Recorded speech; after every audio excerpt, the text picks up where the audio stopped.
aya turatangiye mugenzi dutangiye icyatsi ndi musa none mugenzi bakise ngo iki only for love ko byose mugenzi kubw'urukundo niko tangiye musa none abateguye ngo mugenzi Okofel International Limited nabateguye cyane hamwe na African Movie Market nanjye Junior da Premier presents twarakicariye turagategura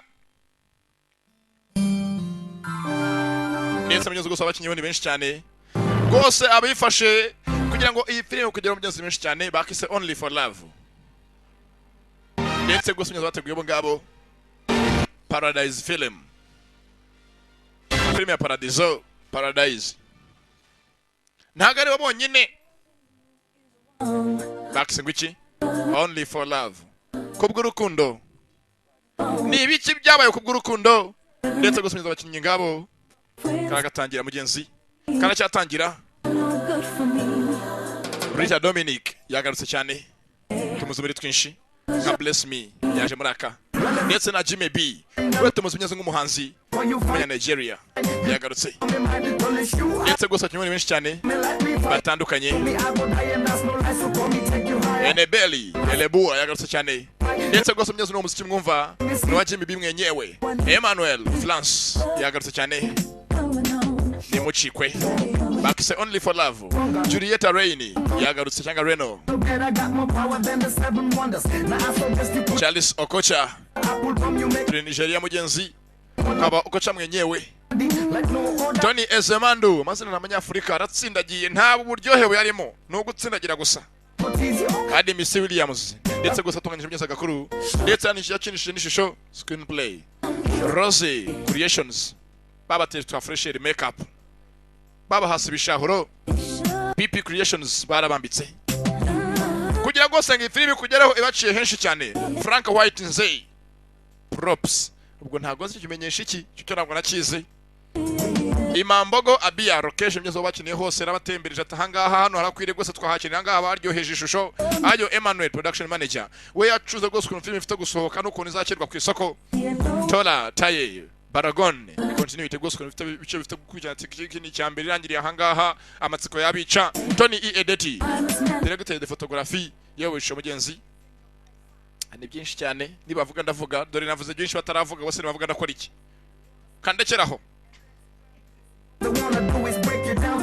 uruzigo ndavuga bataravuga sha uzavuga bavuga ndakora iki mukanyagwamo Jimmy B Bangura executive producer uwo ngo niwe nyirakantu ndetse nawe gose Jimmy B yaragacinnye ashyama n'agafaranga ke ati ngewe yanda yashoboye wenda zume adi Miss Williams mugenzi arakayoboye turatangiye mugenzi dutangira dute mugenzi murebe muhanga amaso gose mugingo wone mwiza dutenye gose mwenyewe mu mujyi mukuru muri Nigeria niba tari Abuja na Lagos ndetse gose munyazangaha hari abari bahari gose mugingo wone mwiza gose bwa bukereye abantu barabutembera abakora gose akazi kabona gakora cyane ndetse gose nga mu cyakare hari rwose umuryango ahangana abakira amafaranga barayafite bo barayakoreye uko mukire byenze yagashotse no mukire mwenye mari zake boss afite agafaranga mugenzi aragakoreye ndafite gose no mukunza ahangaha I don't know why you insist that it has to be another jeep. Gose sheri ntago numva impamvu uvuga ngo tugura indi modoka. Okay? Ntabwo kuyisabye banzu mako manzu nvana cyakira uhumunyu umunyu cyari wawe ndekasa imodoka nzayigura. Kuko umunyu rwose umahuro ntago sanzwe.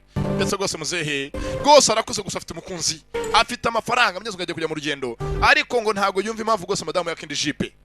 Jeep. Ndetse gosanga muzehe afite n'abarinza amafaranga arayafite. Kuki filime yeswe kwa ngo only for love kubwo rukundo hari impamvu byanga byakona filime yeswe gutyo hari n'impamvu nanjye nicaye bayifashe bati Junior yayifatemo notse gose muze yagasohotse gose ngafite umukobwa umwe yageze umwana wabo afite gose kujya mu kazi bamwita Rita Dominic amazanya ku Dominique kuko muto mwiza rwose ubwo ugashakisha tumuze muri twinshi myeze nka filime nka Bless Me Karimo n'uri gwishe bitandukanye yego ndakumva On my way to work. Giye mu kazi kanje. If you always call me Donald, you know what my schedule is like. Umva ntukaje uniform cyako gose nago nagiye akazi gihinduka. I have to run along now. Ihanga gose ufite kujyana n'amasaha yamfashe ihangane gose bye. Gose maze mu nkafite mu gose n'ubwiyemezi mukono. Amafaranga bari afite mugeze ndetse nabo gose akaza akora nakazi yigiye n'umwafaka akazi ni lawyer. akazi gose arakoranza wabo gose amafaranga arahari ndetse n'abahakora hembejwe igitiyo ntago bamuhemba bamwingingiriza bamuhemba neza byose n'umuryango umwe ntabwo ndamenya filime irava iragana he gusa bimenye zunira cyane byanga byakunda sobanukirwa nanjye nayicariye amabera yo ntayo ndetse myezo rwose hakurya rwose anga myezo ku ruhande hari undi muryango hari rwose anga muzezi murinda arashaje ndetse rwose muzeye gusaza ntareba neza no kureba byaranze urabizi rwose nk'iminsi ni imiti ngamyezo rwose iminsi ko ningwe iminsi pfura umugara w'intare muzehe yarashaje n'amaso agendera ko bring my cup ndetse rwose muzeye kora hanga rwose anga afite nabuzukuru n'abana bamufasha mu rugo papa rwose nakunda ngofero umwana wanjye remuzanira mugenzi Muzezi murinda. Papa rwose ntacyo bumeze neza. Ntacyo rakoze mwana wanje. Ndetse rwose muze koranga gusa ko afite umwuzukuru nyarwaya vayo. We are getting late. So rwose ndatinze. You were saying something about Uncle Ozuma yesterday. Ariko wavuze bijyanye na oncle wacu Ozuma bimeze bite? What was it? Byawambwiraga ibiki? No, Uncle Ozuma. Mwana wanjye so wanyu Ozuma. Refused to come and see me. Yanze kuza kuno kunsura. Always claiming that he's very busy. Kandi akanyimisha ko ngo buri cyose afite akazi kenshi ko kuba yakora akadatuma aboneka. What is wrong with that? No sibyo tugaye kimuzeye. I mean, he may be busy. Wasanga ko afite akazi kenshi ko kuba yakora. Last time I saw him he said he was traveling out of town. Kandi rwose ncyajyuga namuntu agavuga ko agiye kujya kure y'umujyi yagiye kujya mu byaro. He's not yet back. Wasanga ataragaruka. Time now he's been behaving funny. Mwana wanjye iso wanyu muri minsi kunitwara ntago bisanzwe nabwo bishimishije. And telling a lot of lies. Kandi ameze ngaho arimo arabeshya ibintu byinshi cyane bidasanzwe. I hope he knows what he's doing. Ndigusa neza rero kwenda cyakora akizi. What do you mean, Grandpa? So gukoresha kuvuga igisanga ngaho kandi. I believe there's something wrong somewhere. Ndabizi ko byanga byakunda hari ikintu runaka kimeze nk'o kitari kiza hagati yacu na so wanyu. That is why he has been avoiding us. Niyo mpamvu ameze nk'arimo kutwicara ameze nk'amo kudashaka guhura natwe. Grandpa, I think you were in too much. Nako so kwasanga wenda ushomeze nk'ibintu birimo kubikomeza. Why would Uncle Ozuma be avoiding us? None ni mpamvu cyatuma oncle Ozuma bera nk'atwicara cyangwa adashaka guhura natwe adashaka no kutuvugisha. What an old man like me sees. Ati mwana wanjye. While sitting. Ibyo umuntu nkanjye w'umusaza mbona nubwo nicaye hanga ubona nareba. You my children cannot see it. Ntabwo mwebwe nk'abana banjye mwabibona ngenda kuze. You are standing on top of Asu Rock. Kabone nubwo rwose umuntu yaba ari kure ibingana cyagaze hejuru y'umusozi wa Karisimbi namubona nkamenya cyategeza n'iki mfite byinshi nzi. Very soon. Vuba hangaha. The wind will blow and it will open the anus. Yanga byakunda vuba hangaha umuyaga uzaho kandi rwose umuyaga uzaho ugaragaza biturimo bizatumuka. You and your parable. Rwose muzemega rwose umugambo uvuga meze nk'ayo Yesu kera ubwadaga bw'ibintu mwaza kazivanga hakurya hakuno zikavangirwa muze kanje mu kazi. Mugeze ni sekuru ndetse rwose n'umuzukuru ati so wanyu rwose muri minsi afite kuntu ifatanye bitanshimisha. Rwose reka ngere gusabuza kwita kuri muze sibyo homba ntari. Ntacyo rwose onkire. Ndetse rwose muze rwose abanabuze kuri n'umuzezi murinda rwose ngo muzukuru nyarwaya Michael. Ndetse rwose Mnyezi Michael n'umuganga. Burya rwose urishimye. N'imiryango ibiri byose bitandukanye. Ndetse rwose ahangaha rwose Michael aho uvukurira rwose kwa muganga afite benshi rwose anga abavura yitaho mu kazi ke. Ni Dr. Michael nyarwaya. Papa atahavuye mu kazi yabaherekeza iki akazi gose ngakora cyane.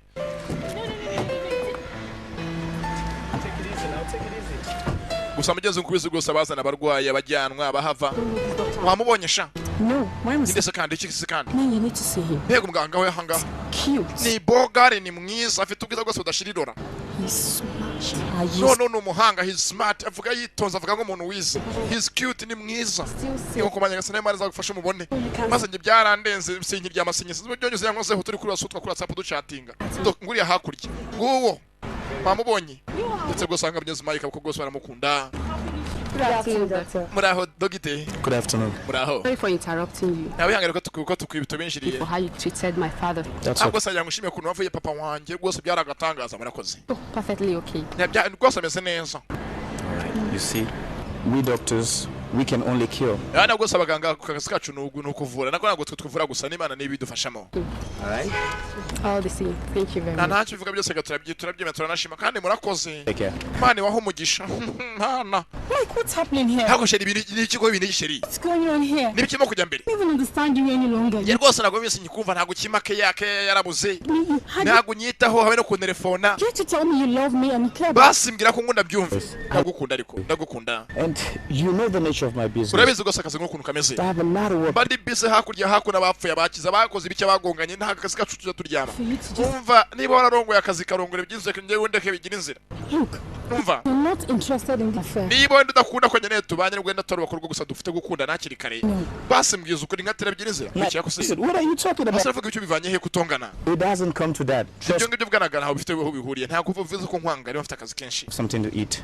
And I promise we'll ubwo discuss. basi agashaka tugenda twicaye tuganire dusangire ibya nijoro byose birarangiye Control. hako ntukambwire gutyo yakasebaretse kumera gutyo please rega ndabizera gukunda ariko mana hako kwajya unyinginga nagoswe n'ishero unyinginga abakobwa bakunda ubinyinga gute mwinginge uce bugufi niba ngo gose ujye unamubeshya muri ibintu bitari ngombwa sheri ufite igitsintsino ufite impfundiko zimeze nk'utunaraye nk'utuntu za tuturyi kajya twinagaraso ryo mwadisi mujye mubona barata byose kakajya gose ni Michael afite akazi kenshi ndetse mugeze gusanga afite umukunzi rwose mugenzi wa cyane mu gose agenda mu kintu gufi yansanya nibiki baracya nuguteretana hafi aho gusa mugeze gose kumeka agenda rwose mugeze anga undi muryango w'igisi kwanye ku ruhande mugenzi gose kwa Michael mu cyakare harabazaga we rwose akora akazi ke neza ndetse rwose afite n'umukunzi n'umuganga ni Michael rwose arangana muzehe mu rugo hari uwasaga muzehe ni sekuru haje wa mugabo twatangiranye bigeze umukire twabonye hakurya bigeze afite rwose n'umwana w'umwavoka You must be Mr. Michael Dike. yani we bita Michael Deke w'umuganga Doctor. ani je dogiteri ariko manaje mujye muri shyako kuki ryo muri vanaho nare kabe nka wa mugabo ugerekana amahiti yiwe hati kuki muvuga se ndundi mukavanaho hiti nayo ni yanjye nako narekana amadogiteri aha hari umugabo zibambwise zira abantu bashiraho izina rye ngo rya hiti bibaye hiti bibi ntambara Hello. You must be Mr. Michael. ni wowe bita Michael Odeke I'm doctor ariko na dogiteri ni ryanya ryo muri shyireho Michael Dike. banyita dogiteri Michael Odeke That is my grandfather. uyu ngini sogokuru wanje Dike. nayo ngita Odeke niryo zina ry'umuryango I shaka am for Dogu, nanjye banyita muzehe Dogodo muzina raho a businessman. ndi umunya business One of that. kandi rwose nanjye nakashatse kumenyesha icyo nicyo avuga And see, I am about going to work. umva ngiye kujya mu kazangana ngo twaje kwivuga nk'abagabo uvuga iki kugenza ni iki mu cyakaruje kuntera mugenzwa ni iki Well, urabona I have come to inform you that in the next 1 month, narinje kuvuga ko mu kundi kwezi kumwe kurimo kuza I'm going to take over nje gufata a piece of land because ubu of butaka kuko n'ubwanjye nawe urebere filime mu cyakare ngo ubutaka n'ubwo mugenzaje kuburekarama my son. Tell him he's in the wrong compound. we mwana wanjye mbwira uwo mushenzi ngo yibeshya ahangaha ntago hazaha hariho yayobye The other side. nubwo najya hakurya ajya gushakira mu kindi gisambu hanganaga I don't think so. yewe ntago ni nayo byenje nshaka ubutaka bwanjye kandi aha ni iwanjye Do you know that you are not the one who is in the wrong compound? ye muze ndabona umeze nkaho uri impumyi bivuze ngo wowe impumyi ushobora kuba ari utaza aho uri You are in the wrong place. hako uyu mugabo wawe biki kuza gutonga nango natukana mu cyakare I just came to inform you. narinje kubamenyesha ntago nje kubahata no kubinginga I'm coming to take over my property. vuba ahangaha nzaza gufata imitungo yanjye karabaye sasa bitunguranye Listen, yewe Odugo or Odogo, niba whatever. uri kidugu niba uri kidumana n'ibikije kandi sinzi amazina yawe byo gusibira ntacyo mbige gusa nshaka kumbwira ikintu kimwe You are in the wrong place. wayobye ntago uza aho uri I would advise you niba unkura umogi uveho uve no kuri karinyozoka zirica my compound now. n'undi munsi nkubwire mva ahangaha ntuzanangukire mu isambu Are you ordering me to leave my land? urimo urantegeka ngo mve ku butaka bwanjye funga ibisubizo bivanye okay ntacyo I think you don't seem to understand my language. ndakeka ikirimi mvuga ntago cyumva mu kanya naje mvuga joro konde n'igifaransa nibwo ubunyumve neza Someone to come and explain to you. ndakeka nakenera undi muntu uzaza ahangaha agusobanurire Have a good day. kandi mugire umunsi mwiza filime iraha kuki filime itangiye itya byanga byakunda haraho bigana urabizi ngo nta katagira inkomoko nta n'uwavutse ku giti niyo mpamvu nta kinyendaro kibaho nta ukomoka ku ibuye buri muntu agira se ko rwose ahangaha muzehe yakagiye muzehe mugeze yakubwirwa bwose murinda byaramucanze ni sekuru wa Michael muzehe zimurira biramucanga aba bantu baje bihagazeho nk'imbwa zirya uruhu rwumye mu gihe cy'impeshyi ibi ni ikikweri kandi bari serious my friends mwana wa I dreamt of trouble last night. ijoro ryashize naraye ndose inzozi mbi This matter would end here. byanga byakora ibirango biri burangirira hanga gusa Simon usoko kugira ikibazo Take him inside. najyana muzehe mu nzu uwo mukanya bicumura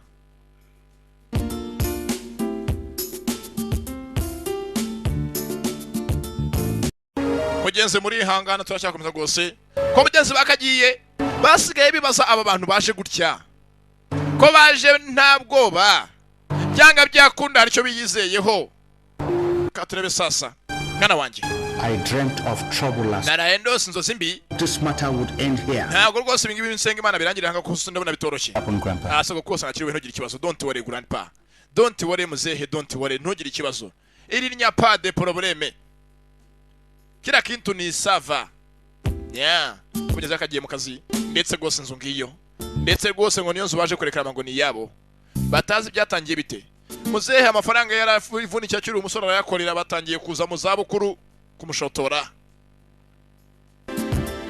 katurebe sasa mwe muyihanga amaso ndetse rwose nyuzwa amasaha yakicumye iminsi yakicumye mwe mukicaye amafaranga mwamaye ni make cyane hano mu cyakare umukobwa wa mugabo bisumyaze bigeze ngo ni Chief Odoko nari ari kidugu nagiye kisinzi mazina raho ngo ni bitindi gasani mugeze twese yashanga nk'umwavoka uza uje mu mwanya base If you're a doctor or a laborer, nago nzi niba uri umuganga cyangwa uri umubyaza gusana ngo tukumenyeshe nyakubahwa always clear on this matter. ibintu biroroshye gusa tuje kwa rwose mugabo yanumye rwose nkaze nk'umukiriya wahangaha kugira ngo turekane by'ubutaka bwe You must vacate this land within 2 weeks. mufite kwimuka muri buno butemu hano hantu mu byumweru bibiri Or else what? nose nitwimuka ruhana biki Or else what? urakora iki tubwire What is wrong with these people? hako papa nako soko kwa bana barwaye iki What is wrong with you people? yemwe murwaye iki This is our land. ahangaha ni iwacu Our land. And as far as I'm concerned, baye rwose ngubwiza ukuri njye uko ndeba remain here for as long as God keeps us alive. tuzaba ahangaha imana ikitunze kugeza rwose dupfuye nawe ntabwo hano tuzahava kuko arabyumva mugeze umwabwe yawe mutumye n'isi hindi yaje nkavoka we The land doesn't belong to you. ye ubutaka rwose ntabwo ari ubwanya kuki mutumva 3 years ago, your grandfather sold this land to my client. imyaka ishize sogokuru yacuje buno butaka bwo bugurisha umukiriya wanjye Who happens to be my father. kandi wose umukiriya wanjye niwe data none nje naje nkavoka we lawyer This file contains a photocopy of hano rwose harimo ibyandiko bigaragaza rwose ukuntu byagenze ndetse ukuntu kandi ukora amasezerano yasinywe n'imikono y'abasinye who actually sold the land. What? Here's your copy. ndetse rwose ngiye hakono kupigaragaza ukuntu sogokuru yacuruje ubutaka uko yaburiye Take this now. akira se fata ugafatwa wewe fata hano fata se fata They are lying. How can I sell my own land? niko tanyira gurisha ubutaka bwanjye Children and generation yet unborn. ubutaka bw'abana banjye n'abasanga mukobwa basinjye ni gute nabucuruza Go through the file and get back to me. nimubanze murebe ibyandiko mbahaye maze nanjye munsubize ibyanjye We leave before 2 weeks. kandi rwose nizeye ko mu byumweru bibiri muzamwimutsa ahangaha kuko ari serious How and when he sold the land. byanga byakunda mu byumweru bibiri musaza rwose yamaze kumenya uburyo cyabigejeje n'ukuntu ubutaka bugurishije If you will also remember where the money is. My father paid him ndetse rwose azaba nibuka amafaranga yashize y'ubutaka yahawe kuko data yarishyuye of 4.7 million naira, yamuhaye miliyoni 4.7 z'amaneyira which is $35,000. zihwanye n'ibihumbi 35 by'amadolari y'abanyamerika cash mu ntoki muzehe yarayariye yewe ndakambura data I advise you to get back to me as soon as possible, because if you don't, you will not like what will happen to both of you. ibyo byandiko vuga ngaho mubisubize gumagume mu bitekerezaho kandi mutabimaye rwose muzi kizababaho murabeho ngeka ngende kugira umunsi mwiza toka mbere yangu we shenzi karitasi genda wa mukobwa we mva imbere shinguka imbere ishinze gusa gashyano ugacaho ari confident rwose yihagazeho we nase bihagazeho rwose ubutaka byanga bikora bigeze cyane byagenze bite habaye iki ntucikwe bakise only for love kubwo urukundo yaya ndetse rwose amafaranga kwa sara hari amamodoka ngayo ndabizi benshi bitango na amajipe ntaga modoka yose ari amajipe jipe n'ubwoko bw'amodoka iyi ngiyi ni Toyota indi mukangiraza ari ntarya byitanga iki Prado nayo ya Toyota akaba hagafa ko imodoka yose nini ipfundikiye ngo zukari ajafite jipe y'umweru we n'iy'umukara mu rugo rwe On that paper. mwana wanjye barabesha mwana wa ibaneze rero n'amazina yanjye Let's just get in. nasako kureka tujye mu zindani Nobody must have aya ako my signature. wasanga ari umuntu wajyaga sinyatire yanjye muze tugende ko tujye mu nzu Carry it properly. It's alright, it's alright. tujye mu nzu muze yarashaje abisi batangiye kumwurira mu minsi y'izabukuru rwose hakuno muzehe ntareba ni muzehe zimurinda n'umwuzukuru rwose hakuno Michael Michel ndetse rwose mwiza ngatangiye kwibaza byagenze bite ese habaye iki My generation. I cannot. ntago nacuruza ubutaka bw'abana banjye n'abazanga umukobwa mwana njye sinabikora It's all over those documents. ariko mwana muze hari amazina ndetse hariho na senatire yawe ahantu hose warasinye I don't know how to explain this. rwose ntabwo nzi ukuntu nabivuga mwana wanjye ariko buretse Oh my God. mana yanjye I now remember how I sold nangiye kwibuka urundi butaka nabutanze muze ntutangiye kubyemera that. Right now, I am not interested in how you sold the land. aho ngubu ntabwo nshaka kumenya ukuntu ubutaka bw'urushaho icyo nshaka nshaka kumenya impamvu yabikoze ni iyihe So that I can return it to that man. basi umbwira amafaranga ariko amafaranga nyafatanya asubiza bariya bagabo ubutaka bwacu babureke Listen and listen carefully. rwose umwana ngira ngo unyumviriza kandi unyumve witonze About 3 years ago, imyaka 3 ishize when you were still at school, ubwo wari ukiri ku ishuri wiga uri mu mahanga your uncle Uzoma came here with a man he claims to be a doctor. onkire wawe Uzoma yazanye anga n'umugabo uvuga ko umugabo yari umuganga He was very ill and needed surgery. yaranje ubwo samwe cyane ngo ararwaye ngo akeneye kubagwa ngo umugore akeneye kubagwa Hospital authorities insisted nako uwaje avuga imigenzo ngo nise bavuga ngo ararwaye akeneye kubagwa ndetse kandi ngo umugenzo abaganga bari banze ko bamubaga his name hatagize umunyamuryango umwishingira kanamusingira ko rwose yemeye kubagwa to mandate them to carry out the operation. ndetse nge rwose baje bansanga ngo mbahe uburenganzira kugira ngo rwose operation ikorwe abagwe Document believing that nge nasinye nzi ngo 7 nsinyiye umushenzi ngo bamuvure nyakufasha mwana wa Granddad, are you telling me that none se koko Uncle Uzoma treated you? kuvuga ko ongere Uzoma yaje akono yitwaje kuzi ko arizi ko uri mumye atamu kugira ngo ubutaka bwacu bugurishe You see, the That is- voice of that doctor is the same. ndetse rwose ndibuka ijwi ry'uwo muganga waje icyo gihe Chief. yaje avuga kimwe n'uriya mugabo ngo ni shefu Odogo Listen, kabisa bose bavuga kimwe amajwi n'amfite numva amajwi ndayazi what you saying? Absolutely sure. You see, rwose mwaje ibyo mvuga ndabizi son, I may be blind. urabizi ko nshaka kuba ndi impumyi My ears are still ariko amatwi yanjye arumva neza cyane arabanguye sharp as ever. rwose amatwi yanjye ameze nk'amigi arabanguye ni nk'ibihungizo by'imbabura Is it? I mean, this explains Uncle Uzoma's strange behavior. none niyo mpamvu uriya mugabo ngo ni Uzoma datacu amaze iminsi yitwara nabi muri rugo ntatuvugisha atashaka no kutwikoza A joke. urabeshya muzehe But don't worry, I will handle it, Granddad. ntacyo rwose reka kuva mbimenyekana n'icyo mbikora sogoko Feel like this to me. Your father. My God. bugeze muzehe yatangiye kurira birababaje ndetse rwose mugeze umusore yaje rwose hakuno ku ruhande Kiss. ati rwose mugeze hakuno umushiti w'umwavoka rwose amugane kuri inkuru yose imeze ni lawyer I know, Tony. I know, but Tony, ati Tony ndabizi gusa none dufite twahera gusa none dufite kugerageza and you know my grandfather. soko kurangira muzi ko atabikora Intention baramuhora usanga abikoza acyagabije proven. As it is now, it's going to be your grandfather's words against your uncle's. nako bigaragara rwose bigiye kuba nk'ari intambara igiye kubiri hagati ya sogokuru wawe yahanganye n'abahungu be ba so wanyu That is why I have come to you. niyo mpamvu naje gusanga ngugira inama dukora iki ntabwo twafungisha data wacu Anybody can swing it. You can. kandi rwose niba hari umuntu uzajyamo icyo kiga akamfasha niwe nyine wabimfashamo All right. yego ndakumva ariko se I'll do my best. reka basi nkora uko nshoboye ariko nanone To chat with your grandfather. wegera rwose ukomeze uganire na sogokuru mushaka namwe igihe kimwe n'ikimwe akora mushaka umuti w'ikibazo My grandfather, okay. My uncle, I don't think so. ye rwose sogokuru arumvikana gusa onke yanjye ntabwo twavugana kubera iki se And he's absconded. But it's a different matter. I'll deal with him when the time comes. igihe cy'akaso data wacu nzamuvugisha ibibazo bibaye bifite aho bigeze Oh, and then we igihe kibaye ndacyageze kuko niwe nyine abayazana may biri biraha hariho sinyatire z'uwaguze n'uwayagurishaga ntabwo ibintu byoroshye ndetse rwose hakuno kwa muzehe Kidugu rwose muzehe Kidugu wagira ngo rwose isambu bayimuhe kuko amafaranga yari yatanze Such remote area of the city, if not for the mba rwose madamu mukundwa ibyo nkora byose mbikorera abana banjye bazabeho neza mbaye nahari land. Chief, shefu muzehe stop to amaze me with your knack for money making. rwose ukuntu ukora amafaranga biranshimisha muzehe niba ngukunda ariko yanjye cyane gukundiye umwana mada My father was dying. He called me to his bedside. uzi rwose data ajya gupfa yamwe ngwino hano hafi mwana wanjye amumurage yankozeho ku mutwe Blessed me. ati rwose yampaye umugisha Make mom ati rwose mwana wanjye uzaba umukiri w'umukungu amafaranga yagwize ubwo ugira amafaranga nk'aya nuzayo yo ku ntenyo have made it. But, Chief, ariko se mukundwa karame you won't give that land to Doris as you promised before. ese koko buriya butaka uzaba umwana wacu Doris nko abivuze Doris indeed. rwose nzaba umwana wacu Doris ukuntu yakoze neza yari isagera ikigeraho Blackstone. rwose ya butaka ureba burimo buriya mabuye y'agaciro bita Blackstone Ornaments like diamonds and so on. kandi Blackstone ivamo za diyama zino z'umukara n'ibindi bintu bikomeye bidasanzwe Besides, my dear, when I begin to mine that land, ninajya rwose gucukura kiriya kirombe kiri muri butaka batazi ko kirimo cya Blackstone it won't be habitable. rwose bizaba bidasanzwe bivuze ngo nta n'umuntu n'umwe uzajya kuhatura Does that young man know about the black stone? rwose uriya musaza nyiri kariya gace yaze ko hariya muri buriya butaka bwari harimo amabuye y'agaciro ati ntabyo azi He was the one who alerted me. nari byavumwe n'umuhungu niwe waje yakona arabimbwira ambwira gusa ngo tubikore And I paid him off. ndetse nanamwishyuye rwose n'amafaranga arebye amafaranga nzavana mu minsi bike ngata yose nyanyagaruza yose uriya musaza muzamukorera iki? He would make trouble. Don't forget him. Ntabyo bireke. He's just an excited fly. Uriya musore wumva ngo wisajije umwuzukuru wa muzehe nawe mureke ameze nk'isazi yarenzwe n'ibyishimo.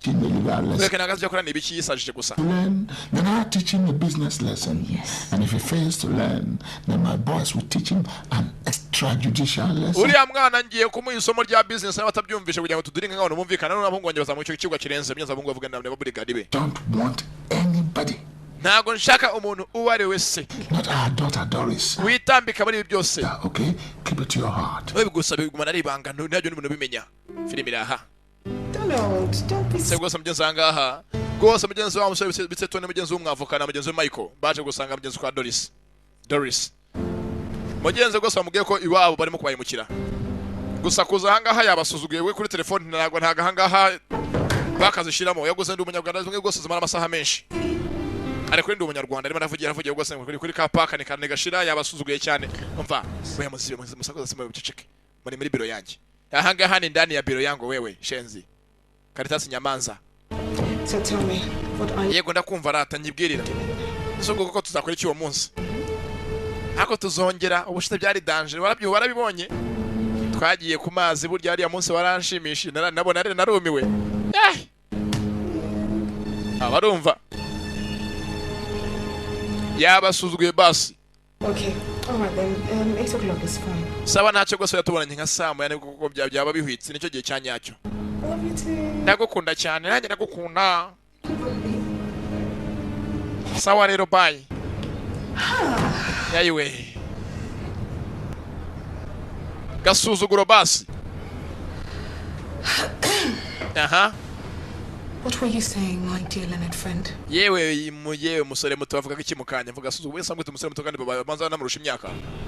Well, I was saying that Navugaga case could be settled out of court. ndakeka ibingi twabirangiza tubanje kujya mu rukiko. You see, my client never Umukiriya wanjye bize ko ibigezo none umwavoka tumukiriya wanjye. intention of selling that property. Ntago wigeze gose avuga ko ashafite kugurisha ubutaka bwe yabe narimwe na rizima. He did not sell it to anybody. Ndetse rwose ntabwo ubutaka bwo bugurisha. Are you suggesting that my client forged the document his grandfather signed? None ushaka kuvuga ko umukiriya wanjye yafashe ibyandiko uyu sekuru uyu nguyu yasinyara bihimba. Is that what you're implying? Ushaka kuvuga? Or better still, he forged the certificate of occupancy. Ese yaba yaranahimba imbya certificate igaragaza ko unatanze rwose uburenganzira ku butaka bwe. Tricked my grandfather into Umva ariko bigaga ngaho iso yaje abeshya sogokuru wanjye. papers. Kubita twaje kwa impumyi. You're calling my father a trickster. None urimo urita data ko ari igisambo. You just said so. Naruteka mutwe ko niwo byivugiye. Yarabyo mvuze. Gentlemen, Aho sasa gahano agasuzuguro. Basore. my office. Munsohokere mumvire muri biro mugende. Kuki? I will call the security. Cyangwa amagara abashinzwe umutekano.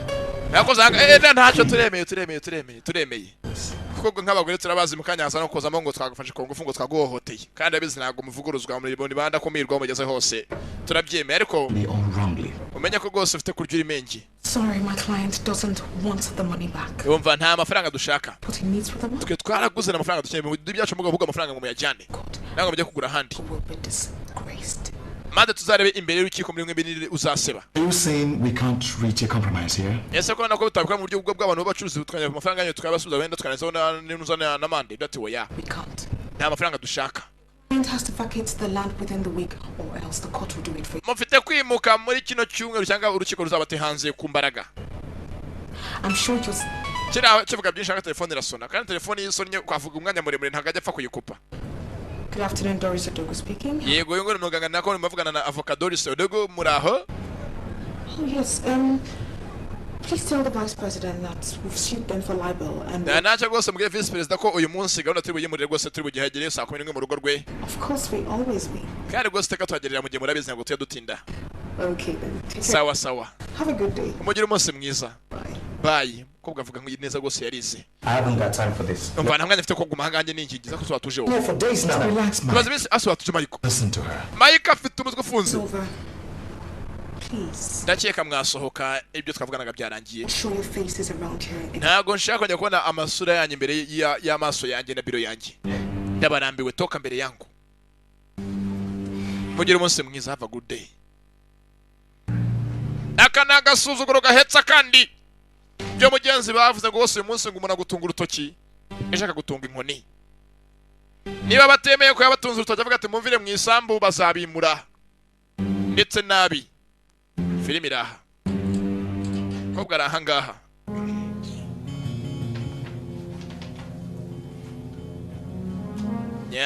araha raporo se barabizi ko barimo guhemukira umugenzi rwose byakozwe na se wabo w'umusore babeshye umusaza none se mwana wa What's the implication of this court injunction? Well, it means that Dad cannot do anything on that land while the case is still in court. uko bigaragara bavuze ko rwose kuba ikirego kiri mu rukiko nta nakimwe ngutwe twakora In fact, he should kugeza umwe abanje gutsinda undi That boy ako kari akana bukako kigize ibiki from taking over my own land. kanza ko afata ubutaka bwanjye ngomeze nk'ingingi ibihango bishoboka I'm sure our daughter has a solution. nta byanga byakora rwose umwana wacu afite ubugeza bigenzamo What is next? okay mwana wagira panga iki Getting very, very impatient. kongera rwose nge ntangiye kurambirwa gwa rateka n'ingingirizo umushenzi Okay. We shall proceed to the appeal court tomorrow. ntacyo rwose tuzajya mu rukiko nyene rwose tujurire tugaragaza ko twe Request turimo kubose kurambirwa set aside, and you can do whatever you want to do on the land. vuze ko cyo rwose wayo usabye uvuga ko ubutaka bwakeneye kugira ngo ubyaze umusaruro nta aho guhagarika That's good. ndebye ni byiza First thing tomorrow morning you start. ejo mu cyaka rwose usabye ukiye mu rukiko nyene rwose wakubwa uburenganzira ku butaka mu gihe tukimo kuburana I will. kuko ubugu nyemeze ngo budafite nyirabwo bari ababonemo twe tuba turimo turahomba Daddy, papa please don't do anything. papa ndakuzi ufite byinshi ukora bitapanzwe ahangaha ntuhemuke sibyo ntacyo ntabwo kuri inshuro nzahemuka ntabwo nzahemuka ntabwo rwose ibi ngibi ntabwo nzahemuka rwose mwanjye ntabwo nzakuvangira umwana ati muzehe ndakuzi tuba turi muri kiko ushaka kuza guhemuka ugasanga ukoze ibindi bintu tutapanze ntubikore papa nsezeranya ntacyo rwose ntacyo mwana wanjye ntacyo buriya hari uko muri mu rubanza ugasanga uwo mwaburanaga yapfuye ntimuzi ibyishwe n'iki akenshi birakorwa cyane ndetse rwose nabyo umwana afite kujya mu kazi avuye mu kazi afite kuruhuka ntabwo aryama ndetse rwose nyazindi byatinze rwose muze yaje hakuno ku ruhande yaje rwose ahangaha mu ivuriro aho Michael akorera aza kumukura abaganga bose Are you not the medical director of this hospital? Ese ntago ari umeze nkaho uhagarariye iri vuriro ryose iyi hospital hospital yo siko bwa Faransa najye nkwisabira akantu Yes, I can do it. I can. Ntacyo rwose ibyo usaba byo nabikora gusa nanone uriya muganga mumbwira ngo duhagarike akora akazi cyane ni ubu hari Image of this hospital. rwose umeze nkaho ukomeye muri iri vuriro ryacu What reasons would I give to lose? Ese mbaye muhagaritse ni natanga mpamvu nyaki muri ministeri yamuwohereje anga ngazavure A professional like Dr. Michael. ko rwose azwi nko mu professional wabigize umwuga Dr. Michael ko ari no kari kagarara ari rwose ndahangarwa I'm sorry. rwose mwihangane ariko sha That boy is indispensable. uriya mwana mwumva ko adahagarikwa ubwo ni gati cyekoze mu buye bwoko Have you not been functioning before you employed him? ese yabaye muri iyi minsi yose atakoraga wenda nibwo yadahari akazi karagarara ntabwo ari wamusimbura I patronize you with my family and all my friends and their families. ye mugabo udabizi ugitangira akazi ninjye yatumye umenyekana ndagufasha nkuzana inshuti n'imiryango ntumenyekana urakomeye ndetse n'aka kazi ahangaha hagaze uyu munsi kugira ngo hagere ninjye kuba byizemo uruhare A substantial amount of your initial capital. uzi amafaranga nabwo ujya rwose utangire ufungwe n'iri vuriro ko byagenze byose kugira ngo uyu munsi ubukomeye Now all of a sudden you none mwatse ka faveri gato cyane urabyanze kumfasha kweri ngo hagarike umuganga that you cannot even do me a little favor. koko faveri no ngusabye niyo nyine none kunkorera musore muto Talking to me like this. niyo mpamvu ko kurimo kumakanya ngo naguhagarike umuntu nk'umbi gusabye mugiye nyakubaha ariko nanone urabona ibintu ntabwo bishoboka Exactly where we're coming from. nta mpamvu nimwe naba ntazigaragaza ko mpagaritse umuganga ariko ibyo ngibyo ntabwo wumva icyo nshaka kuvuga njyewe icyo nshaka kugira kimwe nuko umpakaniye mu buryo bugaragara wanze kunyumva no kumfasha nk'inshuti We should consider ourselves enemies from this moment, isn't it what you want? ese koko umuntu ufata ngaho ari umwanzi wanjye muri akanya ko mwakomeza mugakorana koko babyumva ute Of course not. muzera abona rero mugenzi musore byaramucanze n'umuganga ndetse rwose mugeze n'uwagare rwose n'ivuriro muze yaje rwose kumusaba mugenzi muze baraziranye Favor that I ask you. akantu gato nkwatse mpakana basi menye ko mpakana bigira inzira sawa ntacyo For you, everything. kuko rero usabye rwose nawe ko ntacyo nakwimana byinshi nawe wampaye Have to give me some time to. ntacyo rwose urabanza umigiye manze wenda mbitekerezeho niba ko icyo umuntu yakora karabaye shop for a replacement. Wenda rwose gishaka buryo kinamusimbuza basi mujyana ahandi. Gusa ahandi wenda habi hatuma n'akazi nawe kakareka. Yeah. Abakire baraha. Umukire yakugenje naho wamucikira. Yakugenzeho. Uyu nahari basanze mugeze uruko utajya gose kumugonga. Batangiye kumugendaho ni Michael. Batangiye kumuhiga.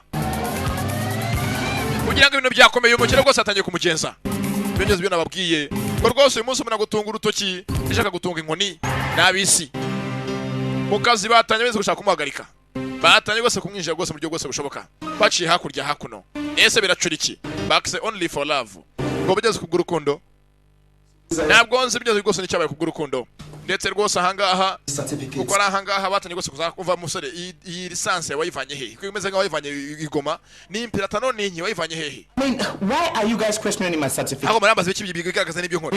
Umva biragaragara ko gose ushaka akakazi ukora utarakigiye. Certificates. Ndetse gose ufite ibintu bize nka gose byose ari fake ni pirate. Yes. Tubwire gute kuva ryari muza kuvura abantu mwaravanye ibyangombwa igoma ari ibipirata no? Wise. Listen, Umva. I studied at the London School of Medicine Nigiye irondere mu Bwongereza mu ishuri rijyanye n'ibya medicine. and graduated with distinction. Ndetse rwose naje mu bambere mfite D1 distinction. And for 2 years, I've been working at that. Maze imyaka ibiri mvura mu ivuriro rya Muzehe nyiri Nkware. Nobody has ever embarrassed me. Nta muntu umwe rwose urazavuga ko wenda nageze mu muhohotera cyane namuvuye uko bidakwiriye. You guys are doing. None ngo murashaka iki? Dr. Mike. Ye muganga. Because nobody Ufashwe wese nibwo yihagarara iteka ryose gusa tugende bavugira imbere yacu muri polisi. will proceed to this. Kubega ko gose mu kubesha tujye kuri station ya polisi n'uri buvugire. Waruze ngo ntabwo bazakuvumbura. Icyaha ntago cyicari intebe iminsi 70 ingahe. But it's okay. Nabibonye. Ntawe ubeshya kabiri ngo bishoboke. Tugende. Yeah. Umukiresha yakugenje. Abakire sa abantu. Umukire yifuza gasenda baboya gatsinda imfizi kugira ngo gose ashimishe umutima we nkanzwe we gafifi mwene nde uri iki? I'll pretend I didn't hear that. Rwose amagambo mvuga kanege nko nageze nyumva. Mike afite umutwe ufunze. Afite agasuzuguro my friends. Ntabwo yinginga.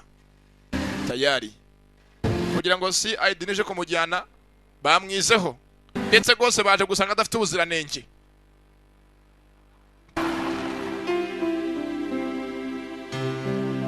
Ahangaha RBD irakurya. Sasa kono ku ruhande.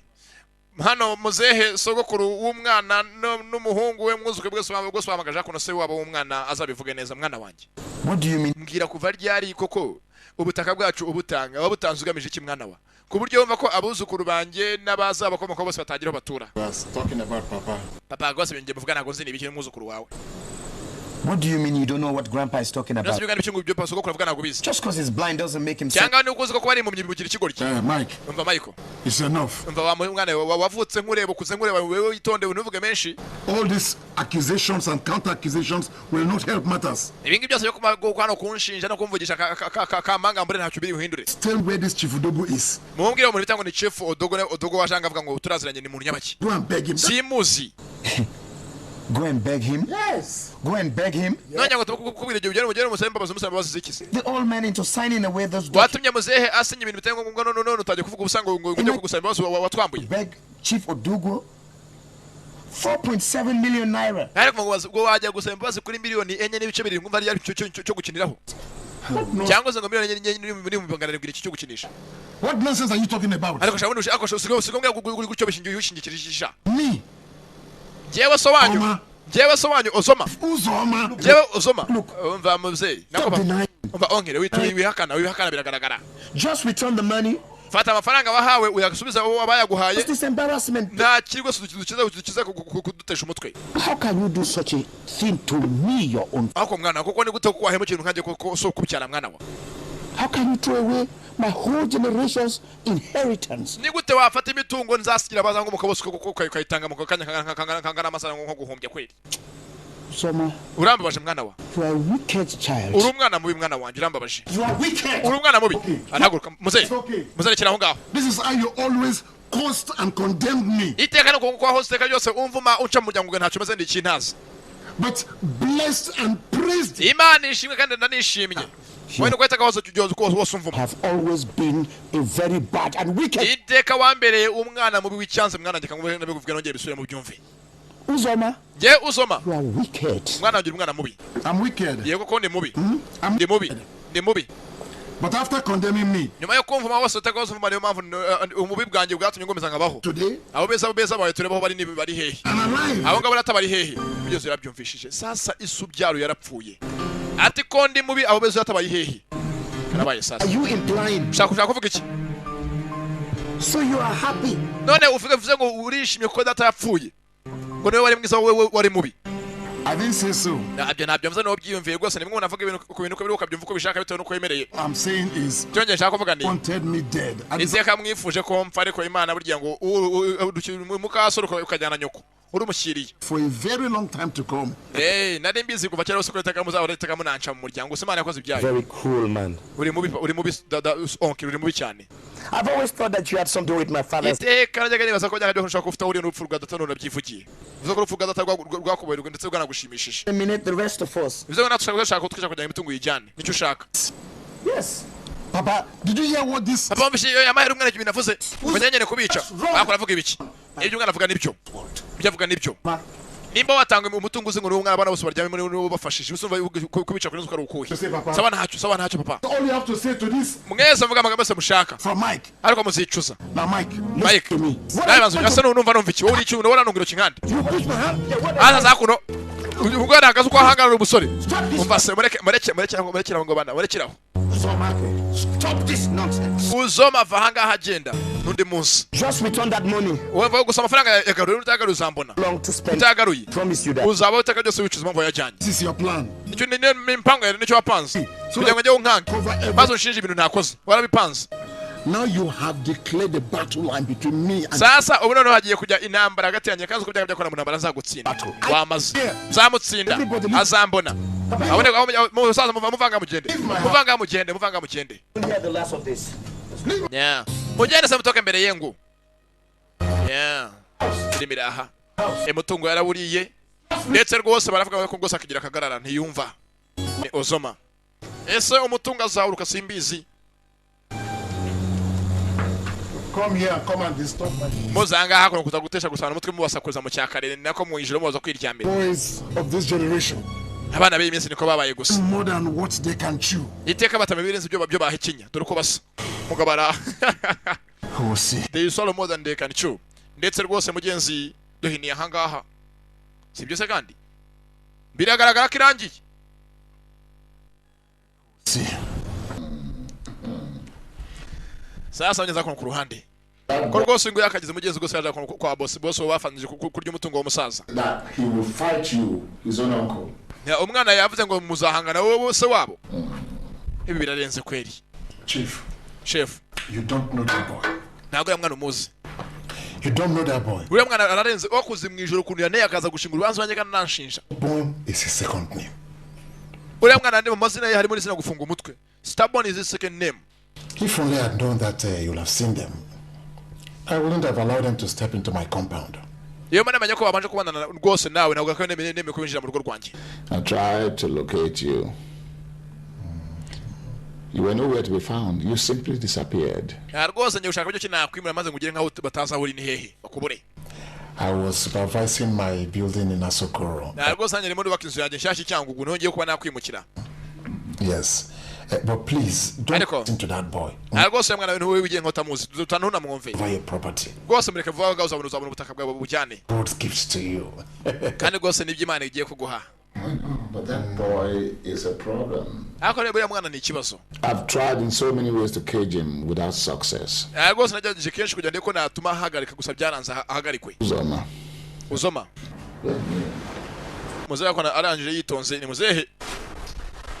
Why don't you do me a favor? Eliminate that boy. Yes, wait, I'll give you. Eliminate him, and then you and I will not have any problem. Chief,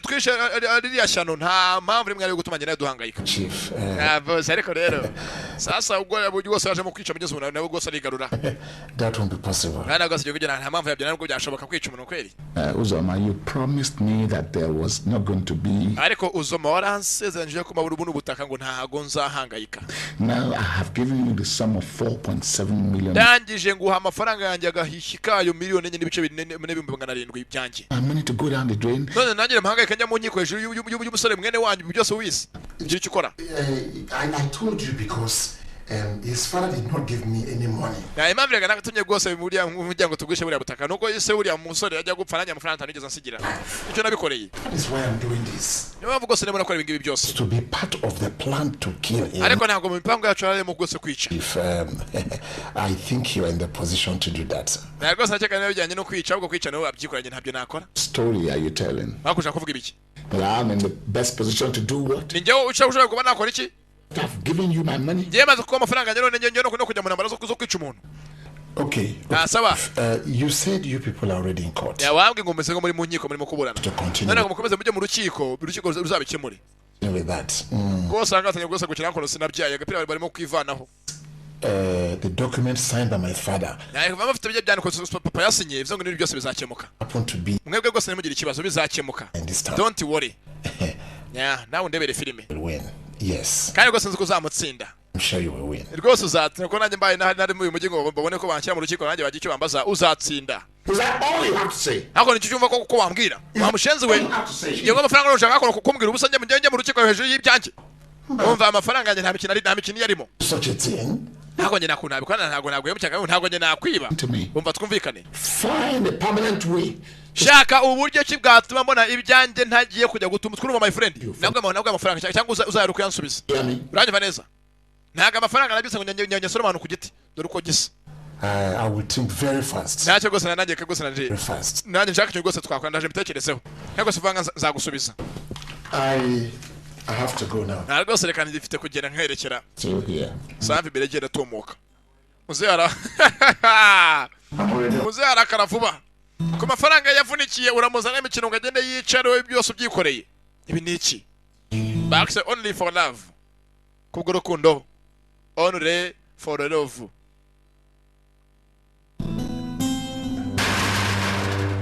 Sawa nyaza kuno ku ruhande. Rwose ahangaha hari wakataje. Ari umeze nk'umusazi. Waje ahangaha kuno yasize ni Michael rwose ntagaze kwinginga yiza rwose kwa muzehe kidugu. Umva warusaza nyamaze rwose funga umunwa wawe bakimo gutukana. You've got guts. Ufite imbaraga musore muto. Rwose ufite ushiri kubute. That is the way you've been bargaining into my own. Impamvu njanga ko nawe wacu. I am aware of all your evil plans against me. Imipango yose mpanga byose ndayizi mu buryo bwo kujya mu ndwanye. My certificate. Waraje akazi kanjye uranyirukanisha mufungisha lisansi yanjye ngo nago nayigiye nago nayikoreye bese ngo ndimo kujya muri kujya kwerekana ma. I call with the police. Ejo ndi modoka yari ngonze abagatonye na polisi bajya kumfunga bamuhura ubusa. You sent a hit and run driver to kill me the other day. Byose nabimenye ko ataze kunyicisha byose ndabizi. Trying to use my uncle to get me. None bakoresha okanye kugira ngo yoko byose wansinda. Wibeshye ntabwo bizakushoboka. Almighty knows I've done you no. Ntabwo bizashoboka Imana irabizi ko ndengana. Now I'll give you 3 minutes. Gohaye iminota 3 unshingukire mu mbuga ugende. Kubaye utagiye uragenda nabi. Who you are or what you do, all I know is that you cannot intimidate me into abandoning me. Umva ntago nzi icyo uri cyo ntisinzi ukora iki gusa ntago wantera ubwoba ngo mve mu rugo rwanjye ngende ngesiga inzu yanjye. Ibyo byumva. Will remain mine for as long as I live. Hari ahantu hazaguma ari ahanjye mbaye nkiri muzima. Uranyumva muzehe? That's right. And sir, if you're not careful, hako rwose sinjye bwe bodyguard ni cyako bounce chaho. Ushinzwe umutekano escort. That is a promise. Yeah. Now ndebe film mugenzi batangiye guhangana intambara ataragenda hako baramwitambika. Asa excuse me. Ndemberese baramwitambika ageze ku rupangu barufunze. Wizanye. Kandi rwose wizanye aranicyura. Can you please tell him? Muzehe kwa rwose avana ka telefone. So you think I'm scared? Nagira ngo nyafite ubwoba. Umva ntabwo bafite ushaka kwamagana nene cyane nacu bimbwira ushaka kwamagana. One beat. Ubu ni umugabo guhamagara muri presidence n'ubonyine babanshobora hamagara nabure ko cyo bari buntu ntwari hamagara. Chief Odogu. Oyo ngoyo ni muzehe Chief Odogo. A nuisance broke. Aho tuvugira ahangaha igisambo cyeteye mu nzu gije gose kunyica. Please send your men. Aho gose mweza abasore banyu bazakora bakinkize kirafashwe. Ngizima gose igisambo ko cyakinje umubisharaje afatwa n'abasore banje babarinzi.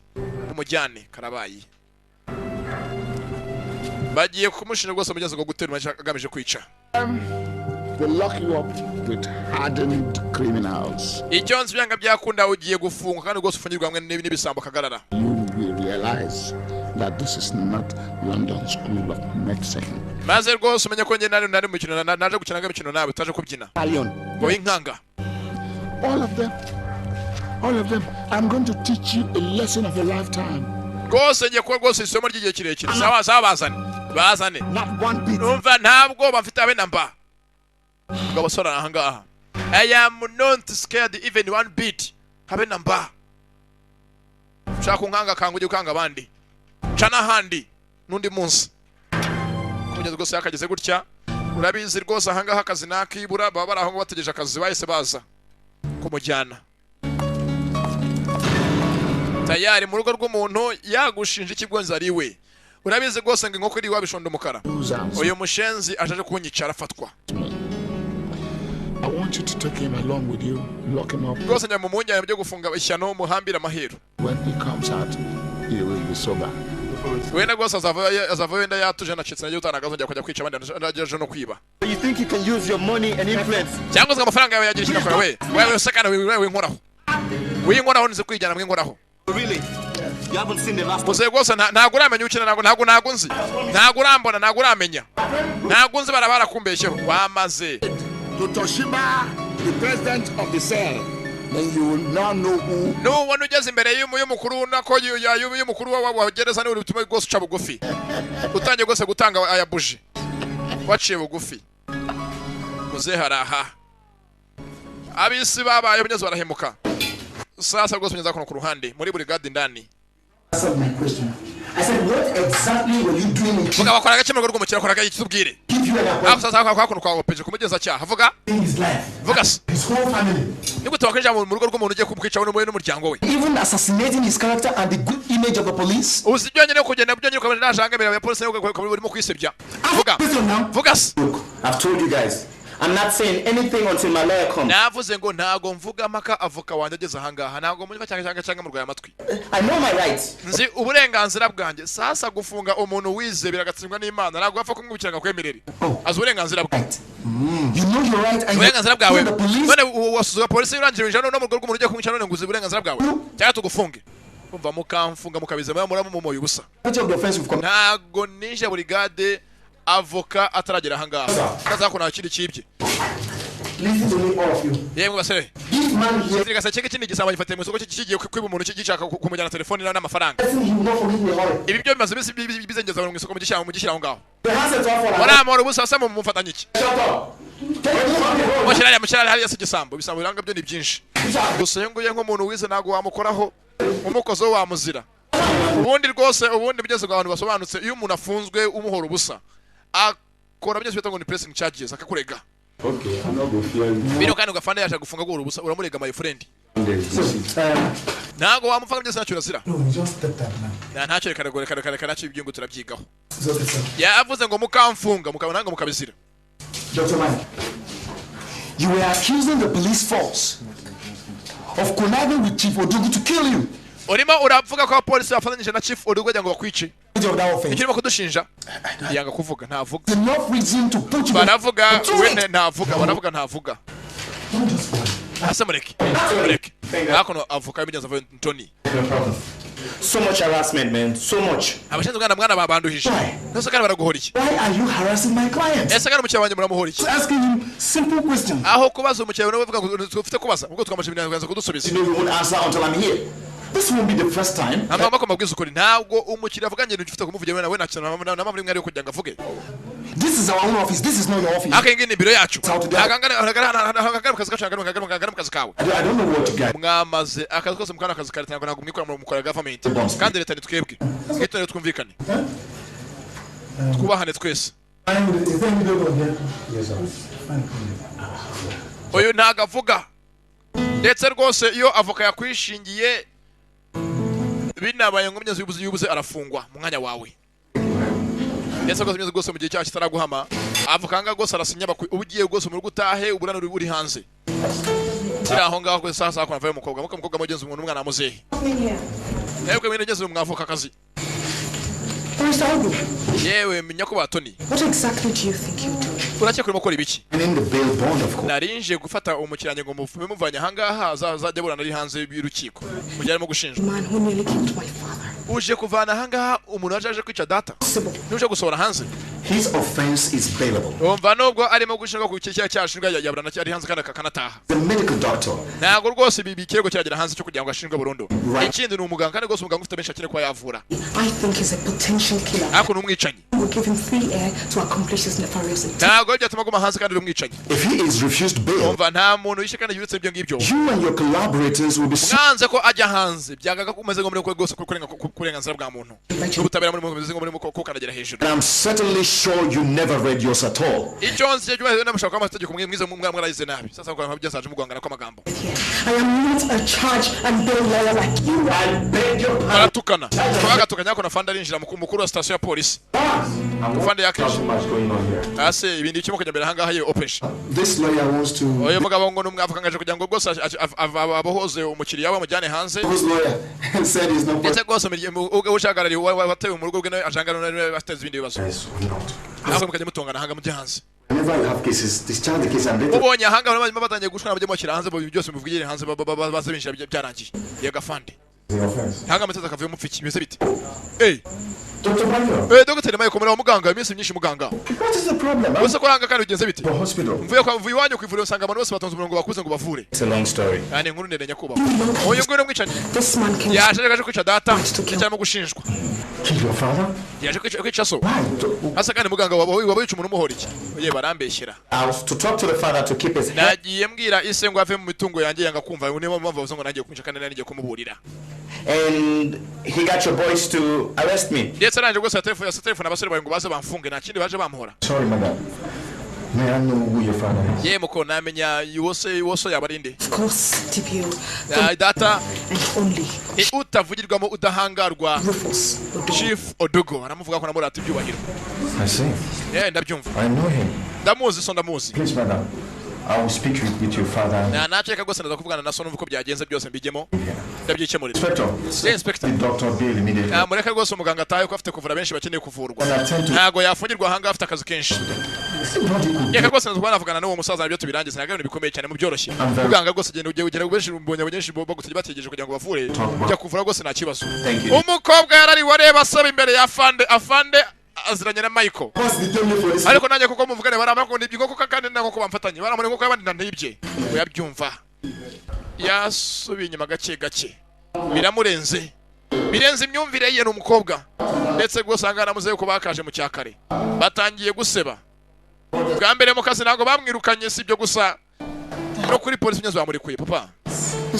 Gose hangane bigorutsa bizagira bikemuka. Can't you understand?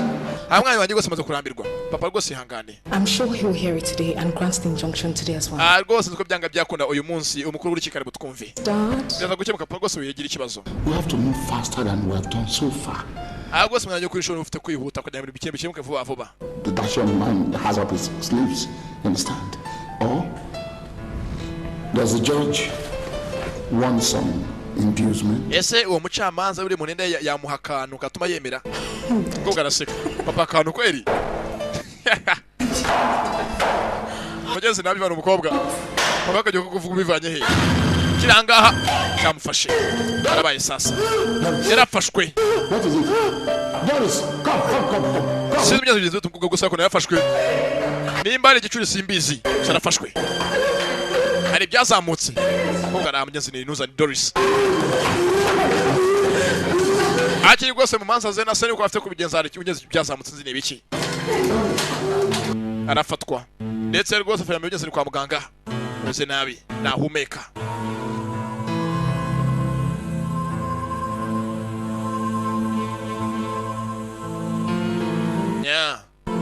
Sasa kuza hanga nk'imiryango musigara hakurya umuntu akavurirwa hakurya mukatwizera mukamuda tukamuvura. Ngo umuryango nago murenga hangaha.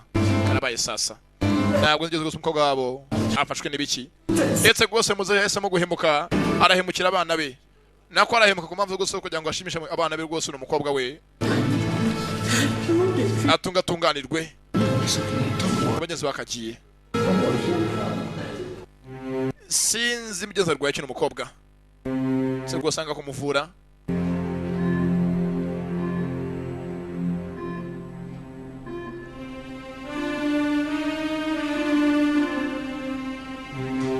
Ntumba sanga byatangiye bite? gusa mugenzi ukavurwa hari uwazaga. Sasa undebere filime. Bimwe bavuze ngo kwima uwaguhaye no gusaba uwo wimye wakora iki?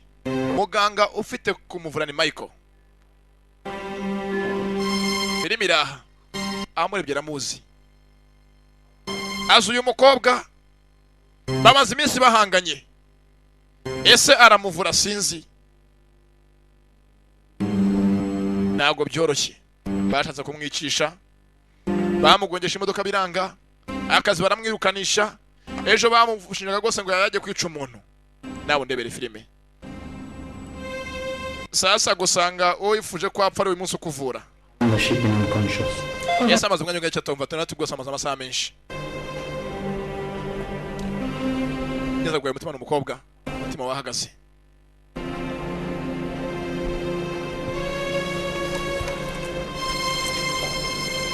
Mugenzi umutima w'umukobwa wawe wabizanye ukuntu arwaye umutima.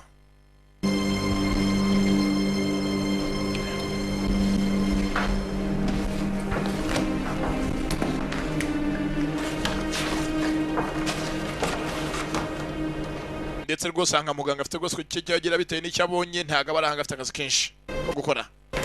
Afite byinshi byo kwitaho ni Michael. Every 10 minutes. Naje rwose mukomeze mu bucingo iminota 10 muze mwandike mutange raporo. Cyo kujya mu bye.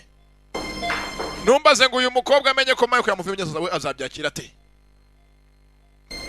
Ndetse byonyine muzehe kumva ngo umwana we umwanzo yamukoseho. Ururi rubanza. Cyangwa se iminsi byanze yakicumye. Rwose muganga muganga yaramuvuye amwitaho.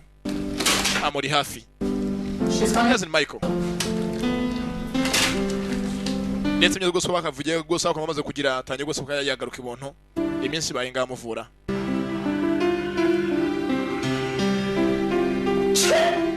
Chikwa yakageze rwose ahangaha agarutse ibonto.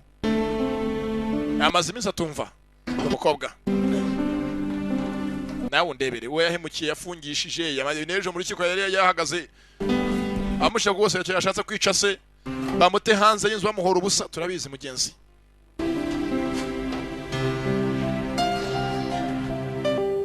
Fako nafunguye amaso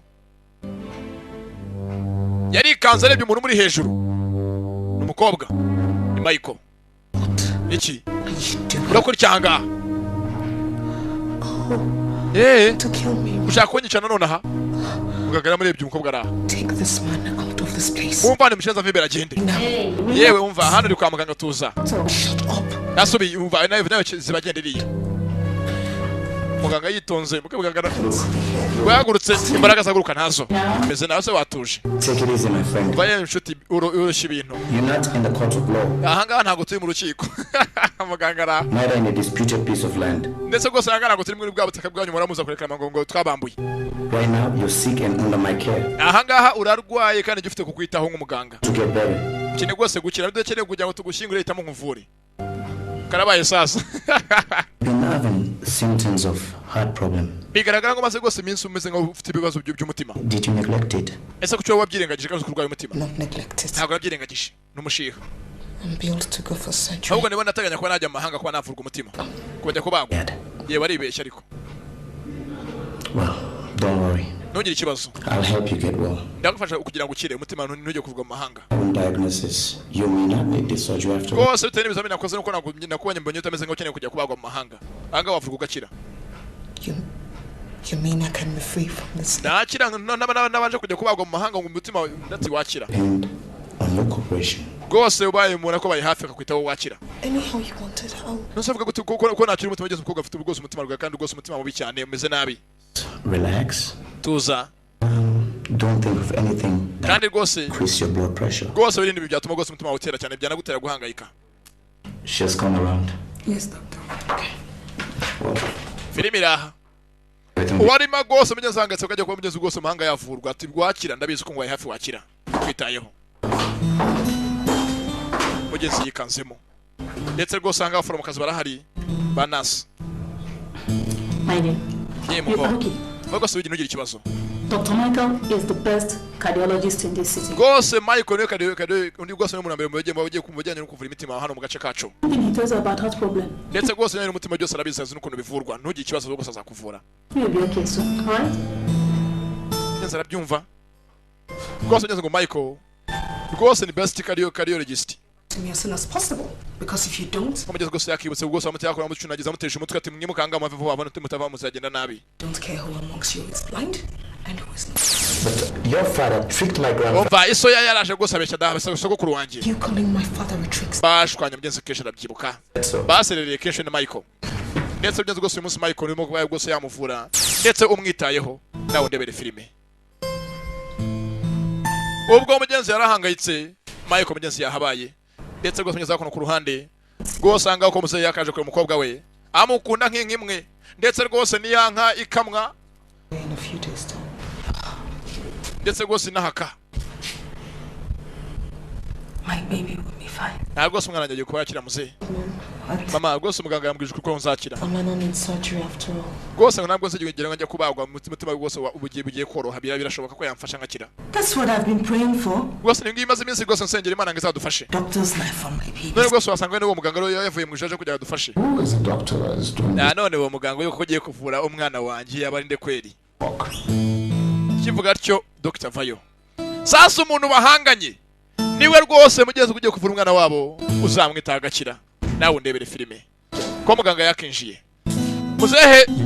Muzehe ntabyumva. Nawe ndetse gose myiza mugakora muzehe. Uko gose myiza akabaje ati ninde ugiye kuba yakuvura. Hari uwinjiraga. Bakiri gose inkuru umwana wabo yakira. Ndetse atabanje kujya mu mahanga. Nahanga abyenzi yavurwa bigashoboka. Ko yakinjiye usubira inyuma sha. Uje kunyica? What do you want here? Ushaka cyanga bamushenze we. You were supposed to have been sacked from. Nari nzi ko bakwirukanye akazi kubaguhagaritse. I am the doctor in charge of your daughter. I am the doctor in charge of your daughter. Ningiye muganga rwose ushinzwe kuvura umukobwa wawe. That's impossible. Birago bishoboka. Dad, Papa, he's the doctor that's been doing the wonderful job. niwe muganga gose akoze akazi gatusanga kugira ngo ngaruke ibintu buzima. He be the one to treat you. Hoye ngo yakuvura. This man is not supposed to treat you. Ntabwo umugabo ngo afite kuvura. He wants you to die. Ahubwo akeneye kugira ngo akwice. In that land case. Kugira ngo gose bwa butaka bujyane. Papa ibyo bireka ariko. Treating me well. Yamvuye neza. Cannot treat you well. Ntabwo yakuvura neza. Because he wants the land. Kuko akeneye kugira ngo ajyane ubutaka buhenze. We're talking about Doris's health. Mugabo turavuga ubuzima bw'umukobwa wanjye wenze no kuvuga ibintu nk'ibyo kweri. Kiss. Umwana agiye gupfa none uraza kuzana iby'ubutaka nibwo bukuraje shinga. Patient is responding. No, you cannot. Numbarekera ngaho. He's not your patient. Ntabwo nguko asakira umurwayi wawe. Hase muze waretse kumera gutyo musheri waretse ko kwifata gutyo. It's our daughter. Wewe n'umwana wacu urwaye n'ibyo mpamvu turahanga. Muganga yitonze urabizi mugenzi uri abisi ntabwo wabijya wabishomeze umurwayi wanje. Meze neza. Did the nurses give you an injection about an hour? Ese bana se bagwaye inshinge ze bafite kugwaza za buri saha. Much better. Great. Ntacyo gose baza gukira. That's okay. I've got good news for you. Ntabwo se ngufitiye amakuru meza. And the good news is I have finally confirmed Rwose niba ubyemera nameze neza ko bisaba neza kwemeza ko you wouldn't be needing the surgery after. rwose udakeneye kubagwa ntabwo bikibaye nabyemeje neza nabisuzumye. Muganga urakoze cyane mugeze ko garishimye. I'll try to see you later in the evening. Kandi rwose nageze ko nshoboye bishobotse nkomeze ngube hafi nkwite mu minsi mike ndebe ko rwose wabakira burundu. Diligently. Rwose nugira ikibazo. Kandi sara rwose urwara ubukira. Muganga, uyu ngwini mama wanje. Hello, ma. Muraho ma. Pleased to meet you. Rwose nshimye gura nawe musore muto. Naje rwose nshimye gura namwe. For saving my daughter. Kandi rwose wakoze ko watabaye umukobwa wanje nateye akazi kanje icyo ufite gukora. Ntabwo byumva muzehe ntabwo byumva. Mu musora caho. Imana itanga ishaka. Yakoze ibyayo. Sasa muzehe ahangaha sinzi ko yongera kuvuga rumwe n'umukobwa we. Rwose ingu ntabwo bahanganye. Warakora akazi ke. So that's the person we've been dragging the land case. Yesu yane wambwiye ngo mware mushwane butaka maze iminsi rwose muhanganye mutavuga rumwe. Such a wonderful young man. Bego umusore mwiza rwose muto. Muzehe aragabyuka. Doesn't look troublesome at all. Ahubwo se nagasanga umuntu ateze ibibazo. Ako bivuga ni ibiki? Ubare cyangwa kuvuga amagambo nk'ayo. Kandi nawe rwose ntabwo uteka ryawe gukora cyangwa cyose umbwira ubusa. Cyangwa afata umukurikire mujyane dore ko mwabaye. Mwigize banyamugiye bigiye ntabwo byumva. Muzehe acaho. ukuri kuraryana asa papa kuko yabaye yabaye mama kubuke aho iteka byose bigira intambara uratongana yeah sasa rwose akora muze aje imbere y'umukuru w'abaganga ujya haya yasabye gushinga amufashe yirukana umuntu akwe wankoze ibiki kase byiki kwigira ngo utazi impamvu ndahangaha sikandi abakinya kuba wiki urambaza ngo abaye iki nakore byinshi cyane bishoboka none nakwasaka gato ngufashe none ukakunaniye kugira ngo uvane Michael muri rivuru mwirukana cyo nyine cyakunaniye kugira ngo nkorere mwirukana gusa warabyanze ahubwo urangije ufata umwana wanjye umuha umwanzi wanjye ngo amuvure kweri ibingi nagari byo ubwo no kwikunda musore muto napanya ko barwose najya nawe nyumve wishyire mwanya wanjye naye fotoramo umuntu wa mbere mu kuvura ndetse mu kuvura ibyanjye n'imitima yagiye kure n'umuhanga abantu bose baramwirahira ngo tumwirukane It did not work out. Ntabwo byashobotse. Ntabwo natanze iki cyifuzo kuri ministeri barabyanga ntabwo gushoboka ntabwo bamuhindura. Please, I want to assure you that Dr. Michael. Rwose nyako Dr. Michael. Nawe ni mugose wa musimura mu kuvura kandi n'umuhanga mu ivurire ye. Ibyo uvuga ntabwo byumva niba ari abashaka ba mbere gusanya ntabwo nitaye kuko ari wa mbere kandi ntacyo bimbwiye. Shaka mu mwirukana ati muse rwose ntabwo bishoboka. Avuye hananjye nahava. Noye musore muto. Wowe urabizi umwana wanjye namuvuza hano hose bashoboka muri iyi si. Namuvuza ni buraya ko ntabwo yavurwa n'iriyangira ngo imuvure. Urangije fata umwana wanjye ko muvuza umushenzi nakuvuza ngo mwirukane. Umva rwose ngo ngiki kimwe Femi. Rwose uramemukiye. Hagize ikintu cyo kumwana wanjye cyose nzakikubaza ndetse nibishoboka. Rwose nta kintu Michael yamukora. Ndetse rwose Michael turamwizana ngo yahemuka. The whole world will hear the truth. Ndetse rwose agize ikintu cyo kumwana amenye ku isi yose yatumenya ko ari icyamubayeho kuzakora kugenda abonye yasasi yisajije ati Michael ngo rwose umuntu muze ntaga byumva karabaye sasa ese biracura iki muze arakora iki ese umukobwa bigeze wavuwe arakomeza hangane mugenzi nuko igenze bakise